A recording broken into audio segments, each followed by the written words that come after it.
Assalamualaikum warahmatullahi wabarakatuh. Perkenalkan, nama saya Aldi Maulana, nomor absen 3 dari kelas 12 MIPA 3. Assalamualaikum warahmatullahi wabarakatuh.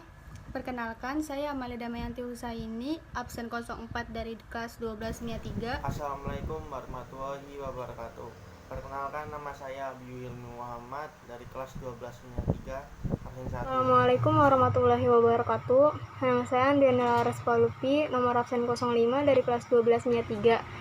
Assalamualaikum warahmatullahi wabarakatuh. Nama saya Gunarmawan, absen 2 dari kelas 12 MIPA 3. Di sini saya akan menjelaskan tentang berdirinya Kabinet Natsir dan dari partai apa Kabinet Natsir itu berawal.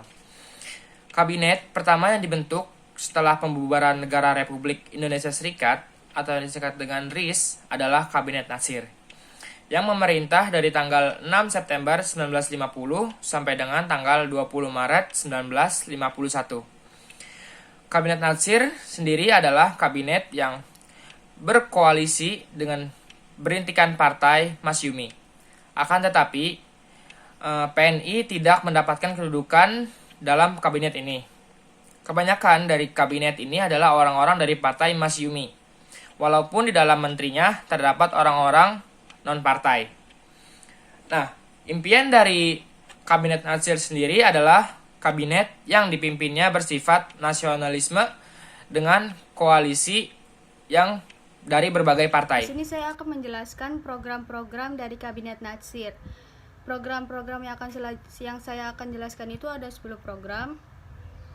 Yang pertama, program dari Kabinet Natsir yaitu mempersiapkan dan menyelenggarakan pemilihan umum untuk konstituante. Yang kedua, adanya mencapai konsolidasi dan penyempurnaan susunan pemerintahan serta membentuk peralatan negara yang kuat dan daulat. Dan yang ketiga, itu menggiatkan usaha dan keamanan dan ketentraman. Keempat, ada menyempurnakan organisasi angkatan perang dan pemulihan bekas-bekas anggota tentara dan gerilya dalam masyarakat. Ada pula yang kelima, yaitu memperjuangkan penyelesaian soal Irian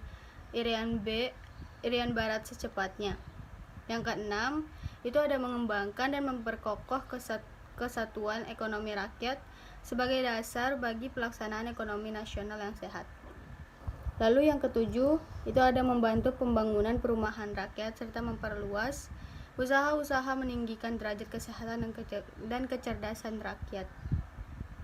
Lalu yang ke-8 ada penerapan program benteng, yaitu pengusaha nasional golongan ekonomi lemah dibantu dengan bantuan kredit. Yang ke-9 ada pelaksanaan program industrialisasi. Yang ke-10 untuk yang terakhir itu programnya ada pembentukan DPRD. Ini saya akan menjelaskan keberhasilan Kabinet Natsir. Yang pertama, di bidang ekonomi, ada Sutrimo Plan yang mengubah ekonomi kolonial ke ekonomi nasional. Yang kedua, Indonesia masuk ke PBB. Yang ketiga, berlangsung perundingan antara Indonesia Belanda untuk pertama kalinya mengenal masalah Irian Barat. Yang terakhir, pada hubungan internasional terdapat pada Indonesia yang dimana menjadi bagian Perserikatan Bangsa-Bangsa. Di sini saya akan membahas materi tentang kegagalan Kabinet Natsir. Kegagalan dari Kabinet Natsir yang pertama adalah tidak bisa menyelesaikan masalah Papua Barat yang mana berdasarkan konferensi meja bundar, Belanda mengakui kemerdekaan Indonesia. Namun konferensi ini memutuskan bahwa Papua Barat akan dibahas dalam masa berikutnya. Akan tetapi, pada saat Belanda bertemu kembali dengan Indonesia untuk membahas tentang masalah ini, pembahasan ini berlangsung lambat dan Belanda tidak mau menyerahkan Papua Barat ke Indonesia karena ingin mempertahankannya sebagai koloni.